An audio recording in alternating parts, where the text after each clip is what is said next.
ഇവിടെ എല്ലാവരും ഇരിക്കുന്നത് വലിയ തോക്കാം. അപ്പൊ ഞാനൊന്ന് കിടുങ്ങി, കർത്താവ് ഞാൻ പൊക്ക ഒരെണ്ണം എടുത്തു നോക്കിയപ്പോ അത് എന്നാ വെയിറ്റാ ആ വലിയ തോക്കിനൊക്കെ, വലിയ വെയിറ്റ്. അതിനിടയ്ക്ക് സുരഭി പറയുന്നത് കേട്ടു, വാണി വിശ്വനാഥ് തോക്കെടുത്ത് കുറേ നാള് തോക്കെടുത്ത് വാണി വിശ്വനാഥ് ചോദിച്ചത്, സുരഭി ഇവിടെ മസിലൊക്കെ വന്നെന്ന് തോന്നുന്നു, വെച്ച് നീര് വെച്ചിട്ട് ഇവിടെ ഇങ്ങനെ പിടിച്ചു.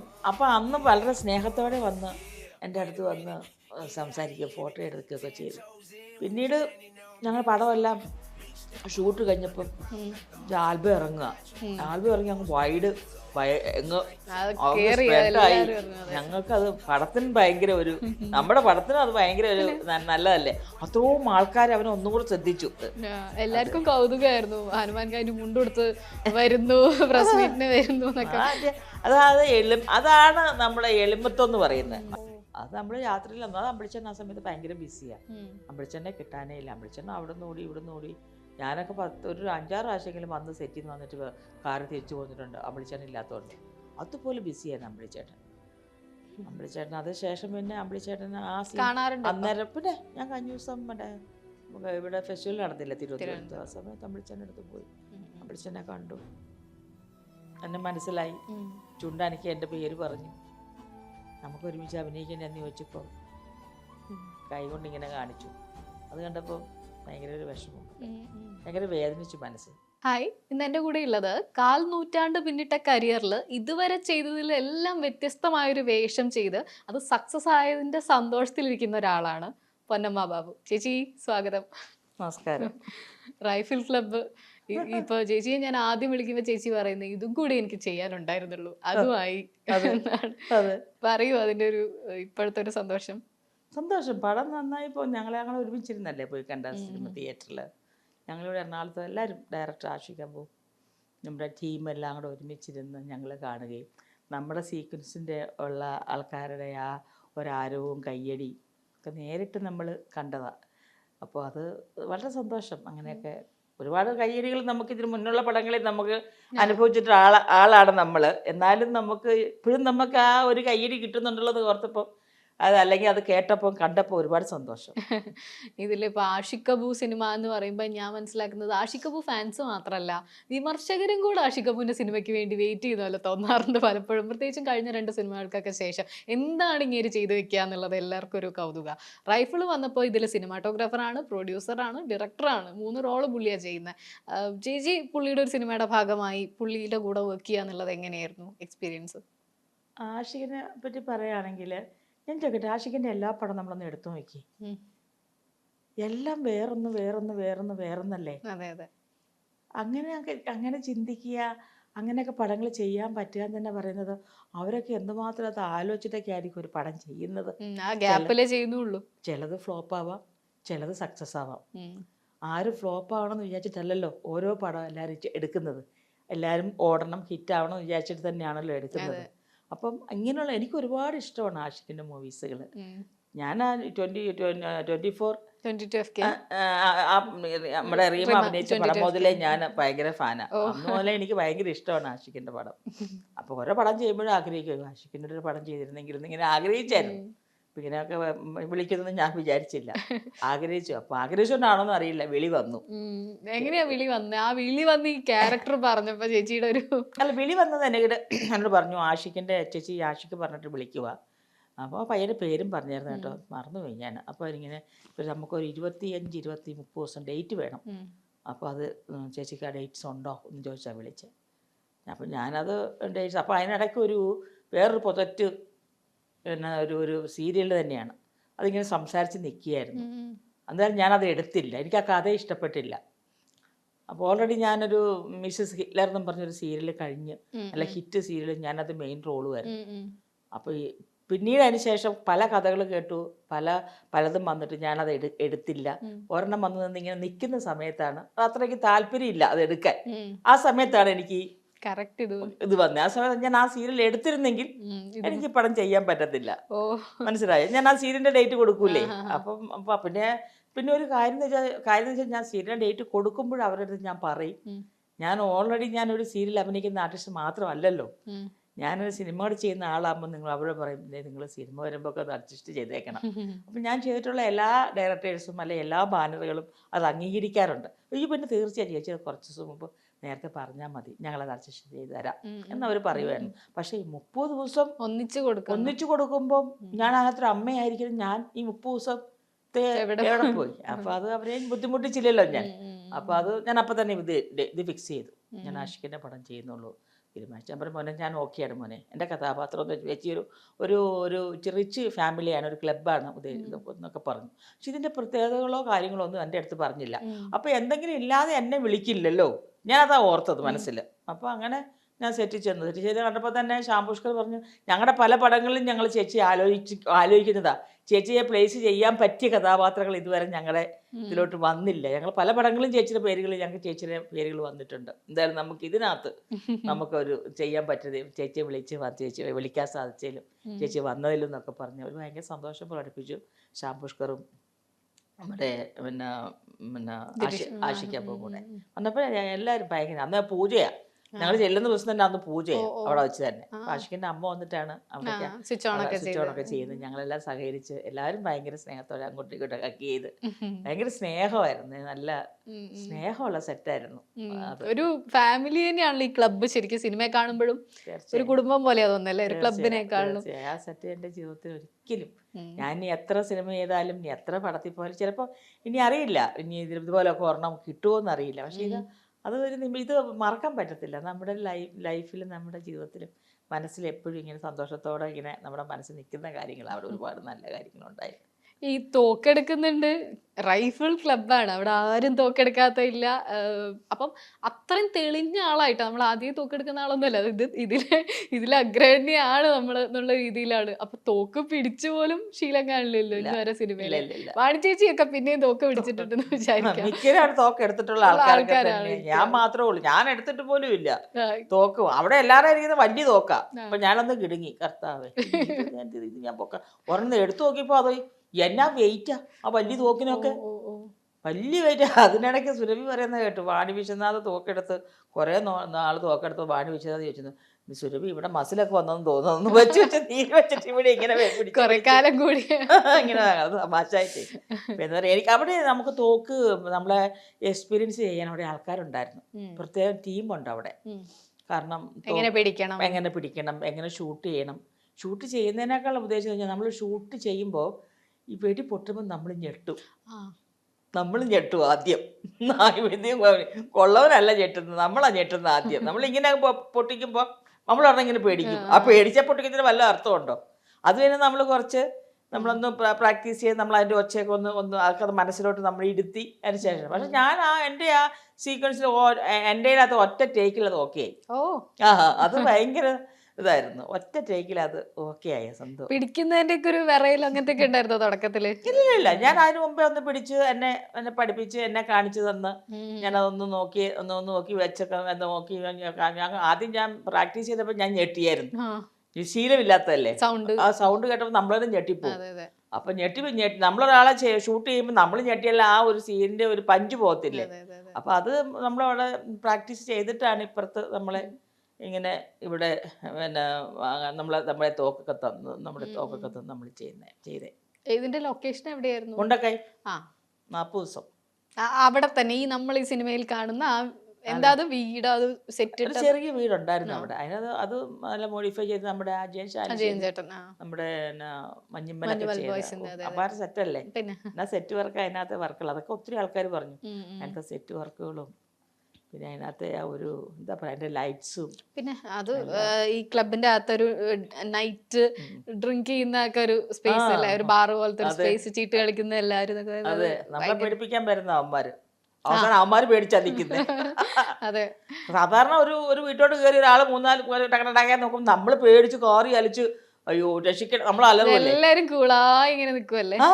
സത്യം ഞാനത് ഷൂട്ട് ചെയ്യുന്ന സമയത്തേ ഞാൻ ഓർക്കുക. കാരണം ഞാൻ ഇന്ന് വരെ ഒരു സിനിമയിൽ ഇത്രയും കാലം ഞാൻ അഭിനയിച്ചിട്ടുണ്ടെങ്കിലും ഇതൊരു വേറെ പാറ്റേൺ പടമായത്. ഞാൻ അങ്ങനത്തെ ഒരു സിറ്റുവേഷൻസ് അല്ല ഇങ്ങനെ ഇതിനകത്ത് നമ്മളൊക്കെ പല പടങ്ങളിലും ഒരു പേജ് ഡയലോഗ് പറഞ്ഞും അല്ലെങ്കിൽ കുറേ നീളത്തിൽ കുറേ എസ്സേ പോലത്തെ കുറേ ഡയലോഗൊക്കെ പറഞ്ഞും ആടി തിമിർത്തും അങ്ങോട്ട് പോയി ഇങ്ങോട്ട് ഇങ്ങനെ കുറേ അഭിനയിച്ചിട്ടുള്ള ആൾക്കാരാണ് നമ്മൾ. അപ്പോൾ ഇതിനകത്ത് നമുക്ക് അഭിനയത്തിന് വലിയ ഡയലോഗൊന്നും വേണ്ട, നമ്മുടെ ഒരു ലുക്ക് മതി. അതിൽ നമ്മുടെ ഒരു നോട്ടം മതി, സത്യം. മനസ്സിലായോ? അപ്പോൾ അത് ഇതിനകത്ത് ആ പടം കൊണ്ട് ഞാൻ മനസ്സിലാക്കിയത് ഇത് ഞാൻ മനസ്സിലാക്കിയത് ഇതിനകത്തെ നമ്മുടെ ഒരു അപ്പീറൻസും നമ്മളെന്താണെന്നും അത് ഉള്ളതൊക്കെ അധികമൊന്നും വാക്കുകൾ നമ്മൾ പറഞ്ഞില്ലെങ്കിലും നമുക്കല്ലാതെ തന്നെ എല്ലാം അതിനകത്ത് വർക്കൗട്ട് ചെയ്യാനും ഉണ്ട് എല്ലാവർക്കും. അതെ അതെ അതെ. എല്ലാവർക്കും മറ്റൊന്നും പറയുമ്പോൾ എല്ലാവർക്കും മറ്റൊന്നും വലിയ വായി വലിച്ചു പറയുന്ന ഡയലോഗുകളൊന്നും ഇല്ല. പക്ഷെ അതല്ല അതിന് പ്രധാനം.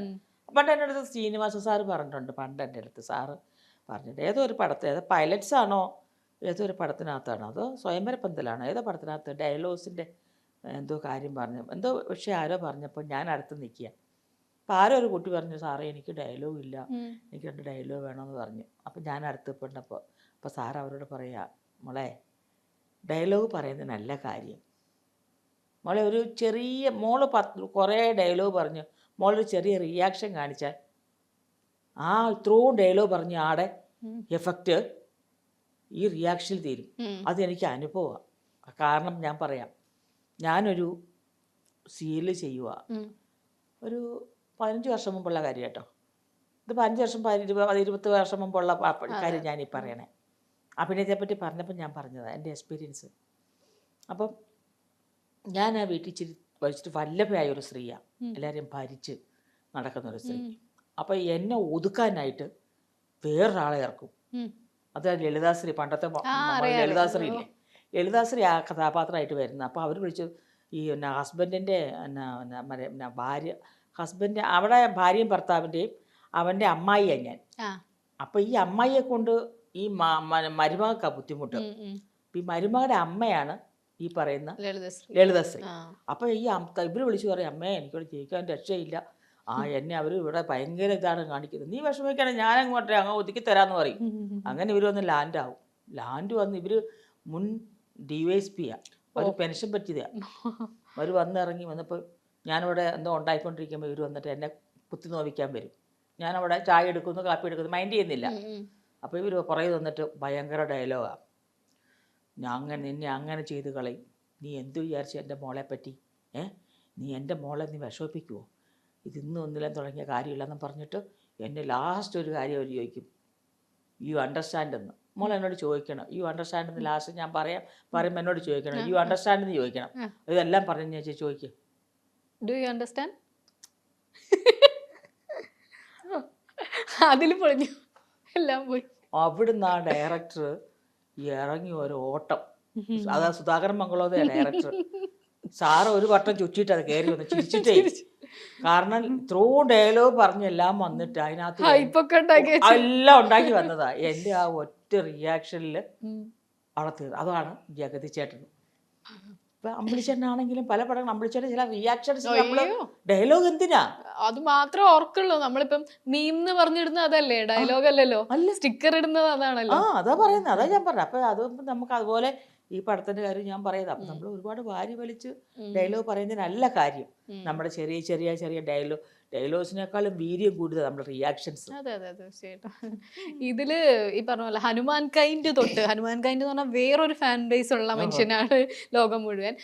നമ്മുടെ ആക്ടേഴ്സ് ആയിട്ടുള്ള വലിയൊരു നിരയുണ്ട്, പല ഏജ് ഗ്രൂപ്പ്, റംസാൻ ഹനുമാൻ പോലെയുള്ള ഒരു ഏജ് ഗ്രൂപ്പ് വരുന്നു, സുരഭി ഉണ്ണിമായ, വാണി വിശ്വനാഥ്, കുട്ടേട്ടനെ പോലെ വേറൊരു ഗ്രൂപ്പ് അല്ലെ, അങ്ങനെ അത്രയും ഡിഫറെന്റാ. ഇവരുടെയൊക്കെ കൂടെ അവരെയൊക്കെ പലരെയും ആദ്യമായിട്ട് പരിചയപ്പെടുകയായിരിക്കും, അതെങ്ങനെയായിരുന്നു? ഇല്ല, ഞാൻ വാണിയായിട്ട് ഒരു 15-20 കൊല്ലം മുമ്പ് വാണിയായിട്ട് അഭിനയിച്ച വാണിയുടെ രണ്ടാനമ്മയായിട്ടാണ് ഞാൻ സ്വർണ്ണകിരീടം, നഗരവധു വാണിയായിട്ട് ഞാൻ അഭിനയിച്ചിട്ടുള്ളതാണ്. കുട്ടേട്ടൻ ഞാനും ഭാര്യയും പുറത്തോട്ട് കുറെ പടം അഭിനയിച്ചിട്ടുണ്ട്. പുതിയ ആൾക്കാരൊക്കെ ആയിട്ട് ആദ്യമായിട്ടായിരിക്കും റംസാൻ ഇങ്ങനെ ഈ ടീമൊക്കെ ദിലീഷ് പോത്തൻ എന്നൊക്കെ പറഞ്ഞ ആളുടെ കൂടെ ഉണ്ണിമായ ഇവരോടൊക്കെ അഭിനയിക്കുന്ന ആദ്യമായിട്ടാണ്. അപ്പം ഹനുമാൻ അവിടെ വരുമ്പം ഇത്ര വേൾഡ് ഫേമസ് ആയിട്ടില്ല ആ പടത്തിൽ അഭിനയിക്കാൻ വരുമ്പോൾ. വന്ന് പുള്ളി ഞാൻ അവിടെ ഇരിക്കുമ്പോൾ പുള്ളിയുടെ നടപ്പ് തന്നെ ഒരു കോഴ്സില്ലാതെ പുള്ളി നടക്കുക. ഞാൻ ആദ്യം ഒന്ന് ശ്രദ്ധിച്ചു. അപ്പം വീണ്ടും അങ്ങോട്ട് വരുന്നു, ഇങ്ങോട്ട് വരുന്നു. ഞാൻ ചോദിച്ചു, അപ്പം ഞാൻ ഓർക്കും ഇവൻ്റെ നടപ്പ് കൊള്ളാമല്ലോ, ഇവൻ കൊള്ളാമല്ലോ ആള്.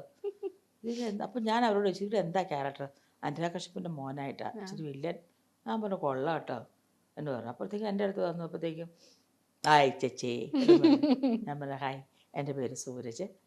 ഞാനിങ്ങനെ ചെറിയ റാപ്പ് മ്യൂസിക്കൊക്കെ ചെയ്യുന്ന ഒരാളാണ്. എനിക്ക് ചേച്ചി ഭയങ്കര ഇഷ്ടമാണ്. എൻ്റെ വീട്ടിൽ എൻ്റെ ഫാമിലിക്കൊക്കെ ചേച്ചി ഭയങ്കര കാര്യമാണ്. ഒരു ഫോട്ടോ നമുക്ക് എടുക്കാം. നമ്മൾ ഒരുമിച്ച് ഫോട്ടോ എടുക്കുന്നു. അപ്പോൾ ഞാൻ അങ്ങോട്ട് ഞാൻ അറിയുക എനിക്ക് ഇയാൾ മ്യൂസിക്കാണെന്നോ ഇയാൾ റാപ്പ് ചെയ്യുന്നതാണ്. ഞാൻ ആ സെക്ഷൻ അല്ലാത്തതുകൊണ്ടൊന്നും എനിക്കറിയത്തില്ല. അവൻ എന്നോട് വന്ന് പരിചയപ്പെട്ടപ്പം ഭയങ്കര എളിമയായിട്ട് അത് ഇന്നും ഞങ്ങൾ ലാസ്റ്റ് പിരിയുന്ന ദിവസവും അത് ഞങ്ങൾ ഹഗ് ചെയ്ത് നല്ല സ്നേഹത്തോടെ ഇനി എന്നാ കാണാൻ പറ്റുന്നതെന്നൊക്കെ ചോദിച്ചാൽ ഞങ്ങൾ പിരിഞ്ഞ്. അപ്പം അന്ന് വളരെ സ്നേഹത്തോടെ വന്ന് എൻ്റെ അടുത്ത് വന്ന് സംസാരിക്കുക, ഫോട്ടോ എടുക്കുകയൊക്കെ ചെയ്തു. പിന്നീട് ഞങ്ങൾ പടമെല്ലാം ഷൂട്ട് കഴിഞ്ഞപ്പം ആൽബം ഇറങ്ങുക. ആൽബം ഇറങ്ങി അങ്ങ് വൈഡ് ഞങ്ങൾക്കത് പടത്തിന് ഭയങ്കര ഒരു നമ്മുടെ പടത്തിനും അത് ഭയങ്കര ഒരു നല്ലതല്ലേ. അത്രയും ആൾക്കാർ അവനെ ഒന്നും കൂടെ ശ്രദ്ധിച്ചു. അറിയാൻ മേലാത്ത ഇപ്പൊ എന്നെ പ്രായത്തിലുള്ള ആൾക്കാർ പോലും ഫാനാ. എവിടെയോ കേട്ടിട്ടുണ്ടെങ്കിലും ആൾക്കാർ കേൾക്കുന്നുണ്ട്. അപ്പൊ അതുകൊണ്ട് അത് ഭയങ്കര രസമായിരുന്നു. നല്ല സ്നേഹമുള്ള ഒരു പയ്യനായിരുന്നു. അവരെ ജാടയോ പത്രാസോ ഒന്നും കാണിച്ചില്ല. ഇവിടൊക്കെ ഭയങ്കര സ്നേഹവും ബഹുമാനവും ഒക്കെ ആയിരുന്നു നമ്മളെ അടുത്ത്. എല്ലാവർക്കും കൗതുകമായിരുന്നു. ഹനുമാൻ കാര്യം മുണ്ടെടുത്ത് വരുന്നു, പ്രസ് മീറ്റിന് വരുന്നു എന്നൊക്കെ. അതാണ് നമ്മളെ എളിമത്വം എന്ന് പറയുന്നത്. ജാടയും പത്രാസം ഒന്നും കാണിക്കേണ്ട കാര്യങ്ങളൊന്നും ഇല്ലേ പിന്നെ ഒരു മേഖലയിലും. മനസ്സിലായോ? നമ്മൾ നമ്മളായിട്ട് തന്നെ ഇരിക്കാൻ മാക്സിമം നമ്മൾ ശ്രമിക്കുക. പിന്നെയുള്ള ടീമൊക്കെ ആയിട്ട് ഇപ്പൊ സുരഭി ചേച്ചിയാണ്. സുരഭി പിന്നെ പണ്ട് ഞങ്ങൾ ഏതോ ഒരു വർക്കിലൊക്കെ സുരഭി ഞാനും തമ്മിൽ സ്റ്റേജ് ഷോസ് ഞങ്ങളുടെ അമ്മയുടെ ഷോയൊക്കെ വരുമ്പോൾ അതിലെല്ലാം ഇങ്ങനെ കാണാറുണ്ട്. പിന്നെ ഉണ്ണിമായേയും പിന്നെ ദിലീഷ് പോത്തനുമായിട്ട് ഞാൻ അവരോട് ആദ്യമായിട്ട് നല്ല കാരണം ശ്യാം പുഷ്കറിന്റെ വൈഫാണല്ലോ ഉണ്ണിമായ. ഉണ്ണിമായ നല്ല സ്നേഹമുള്ളൊരു ക്യാരക്ടറായിരുന്നു. അതേപോലെ ദിലീഷ് പോത്തനും നല്ല മനുഷ്യൻ. രസമായിരുന്നു. ദർശനയുടെയും ഉണ്ണിമായുടെയും നാത്തൂൻ. അതെ ദർശനയായിട്ട് ഞാൻ ദർശനയുടെ അമ്മ എൻ്റെ കൂടെ പണ്ട് ഒരു കുട്ടനാടൻ ബ്ലോഗ് എന്ന് പറഞ്ഞ സിനിമയിൽ അഭിനയിച്ചിട്ടുണ്ട്. ഞങ്ങൾ തമ്മിൽ അഭിനയിച്ചിട്ടുണ്ട്. അതെനിക്ക് ഇവരാന്ന് അറിയത്തില്ലായിരുന്നു. അവർ ആ പടത്തിൽ വന്നപ്പോൾ ഇത് ഇവര് അന്ന് എൻ്റെ സിനിമയിൽ ആവേശം കണ്ടപ്പോ ഇവർ അന്ന് അത് ദർശനയുടെ അമ്മയായിരുന്നു. അത് ഞാൻ ദർശനോട് ഞാൻ പറഞ്ഞു അത് ദർശനയുടെ അമ്മയാണെന്ന് എനിക്ക് അറിയത്തില്ലായിരുന്നു. കുട്ടനാടൻ ബ്ലോഗിനകത്ത് ചേച്ചി വന്നൊരു ചെറിയൊരു വേഷം ചെയ്തായിരുന്നേ. അപ്പം അന്നേരം അപ്പൊ ദർശന ഉണ്ടായിരുന്നു. വിഷ്ണു നമ്മുടെ ആർഡിഎക്സിലെ വിഷ്ണു, പിന്നെ അക്ഷയ, പിന്നെ അങ്ങനെ വിനീത് പിന്നെ പണ്ട് എന്റെ കൺമിഷി എന്ന പടത്തിനകത്ത് വിനീത് നായകനായ പടത്തിൽ ഞാനും അമ്പിളിച്ചേട്ടന്റെ പേരായിട്ട് ആ സിനിമയിൽ ഉണ്ടായിരുന്നു. അപ്പൊ വിനീത് എനിക്ക് പുതിയൊരാളല്ല. അതുകൊണ്ട് ബാക്കി ഈ പറയുന്ന റംസാനും മറ്റേ പിന്നെ എന്റെ പറയുന്ന മോള് ഒരു പ്രത്യേക തരമുള്ളൊരു പേരാണ്. എനിക്ക് എപ്പോഴും ഞാൻ തെറ്റി പറയണ്ടെന്ന് വിചാരിച്ചില്ല ഞാൻ പിന്നെ അത് നല്ല മോളാ. കുട്ടി മെഡിസിൻ പഠിക്കുക.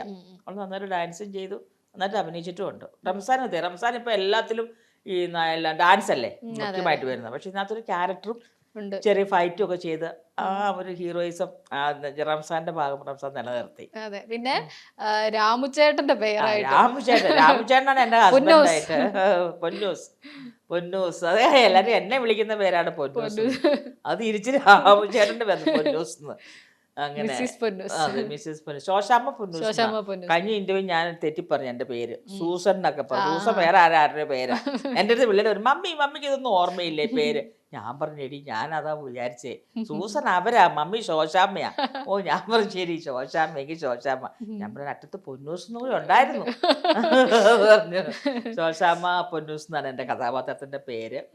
ഇങ്ങനെ നല്ല രാമേട്ടനെ ഞങ്ങള് പിന്നെ ഇതുപോലെ തന്നെ അമ്മയുടെ മീറ്റിങ്ങിലും അല്ലാതെയൊക്കെ രാമേട്ടനെ കാണാറുള്ള. രാമേട്ടനെ ഞാനും എല്ലാവർക്കും ഇഷ്ടപ്പെട്ടു. രാമേട്ടൻ ഞാനുള്ള സീക്വൻസ് ഒക്കെ അതെ എല്ലാവർക്കും ഞങ്ങളുടെ ജോഡിയൊക്കെ ഇഷ്ടപ്പെട്ടു. ചെറിയ തമാശകളും ഒക്കെ രാമേട്ടൻ വന്നിട്ട് ചെയ്യുകയും ചെയ്തിട്ടുണ്ട്.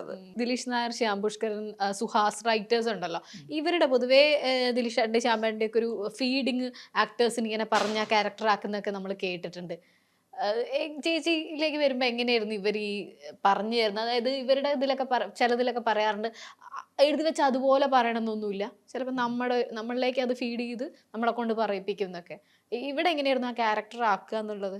അതെന്നാ വെച്ചാൽ ഞാൻ പറഞ്ഞല്ലോ, നമ്മൾ സാധാരണ ഒരു സിനിമയിൽ അഭിനയിച്ച ഒരു രീതിയല്ല ഈ സിനിമയിൽ. ഈ സിനിമയിൽ വേറൊരു പാറ്റേൺ ആയിരുന്നു. ചിലത് നമ്മൾ ചെയ്യുമ്പോൾ ചേച്ചി അത് വേണ്ട, അതിങ്ങനെ അല്ല, അതിങ്ങനെ അതാണ് ഉദ്ദേശിക്കുന്നത് ചേച്ചി, അങ്ങനെ ഒന്ന് ചെയ്യാൻ ശ്രമിക്കാമോ?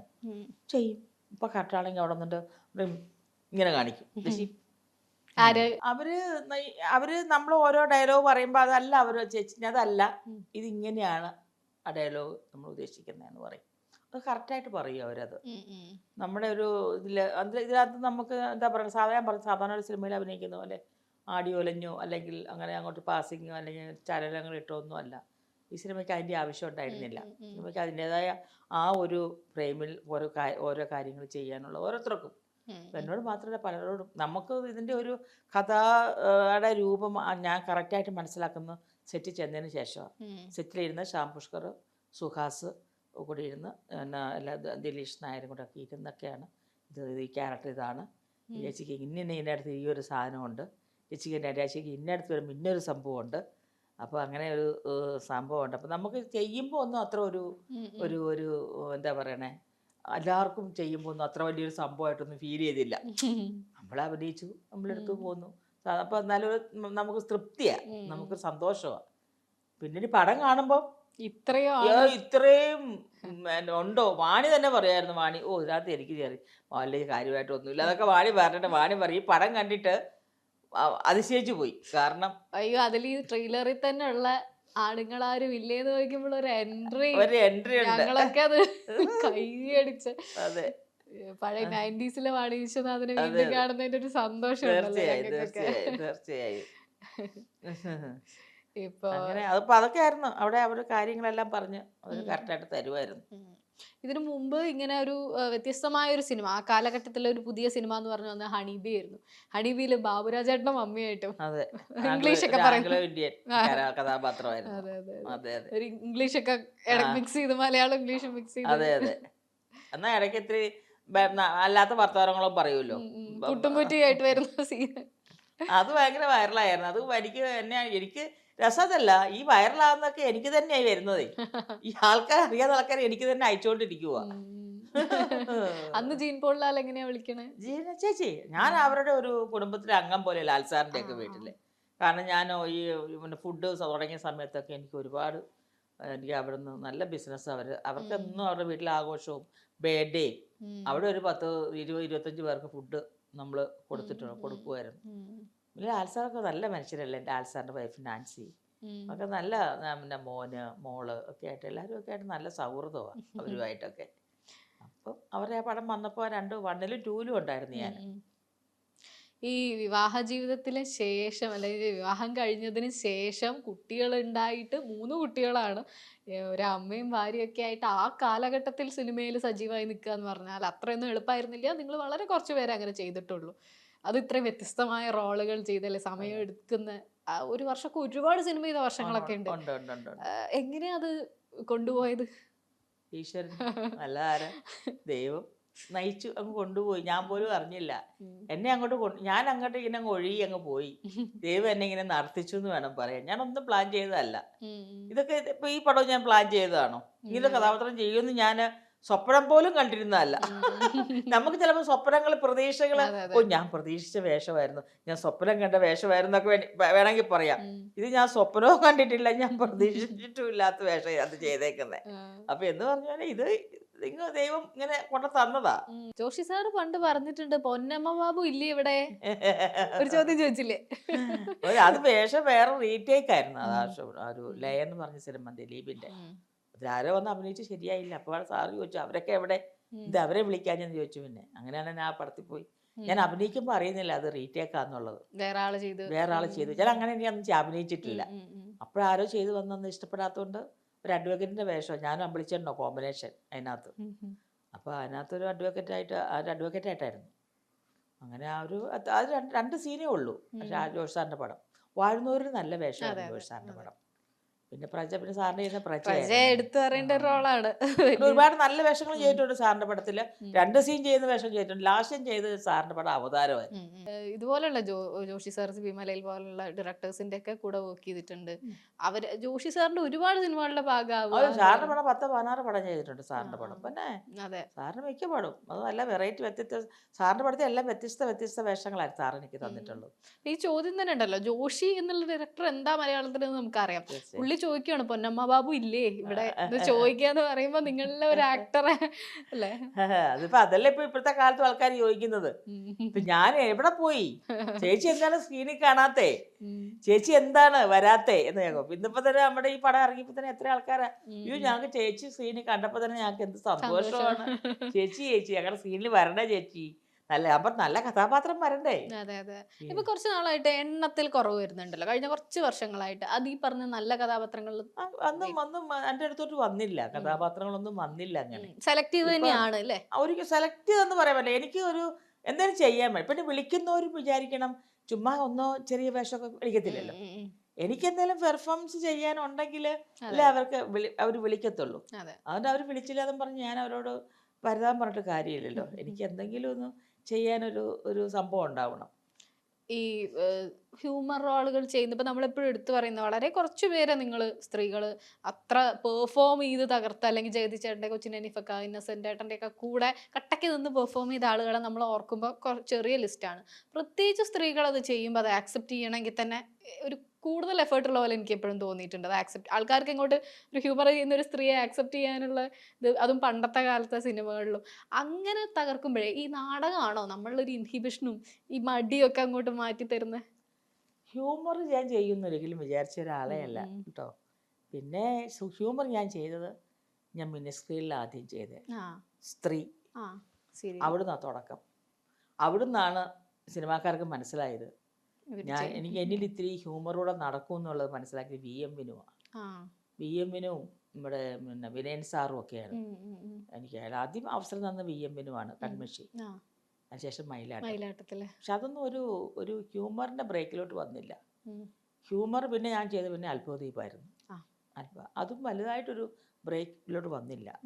പിന്നെ ഹ്യൂമർ കറക്റ്റായിട്ട് വന്ന ഷാഫി സാറിന്റെ മേരിക്കൊണ്ടൊരു കുഞ്ഞാണ്.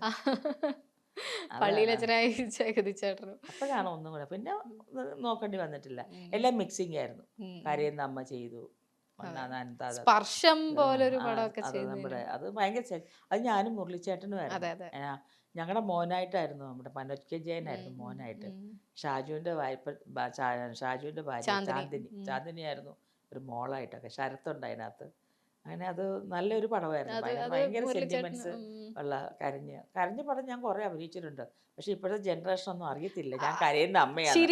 അവരുടെ മനസ്സിൽ ഞാൻ ചിരിക്കുന്ന അമ്മയാണെന്നല്ല വിചാരം. നല്ല മക്കളെ, കരയുന്ന അമ്മ ഒരുപാട് ചെയ്തിട്ടുണ്ട്. കുഞ്ഞുങ്ങളെ കുറ്റം പറയുന്നില്ല. കാരണം ആ പടമൊക്കെ ഇറങ്ങുമ്പോൾ നിങ്ങൾ വല്ല 10ാം ക്ലാസ് 8ാം ക്ലാസ്സിലും ഒക്കെയാണ്.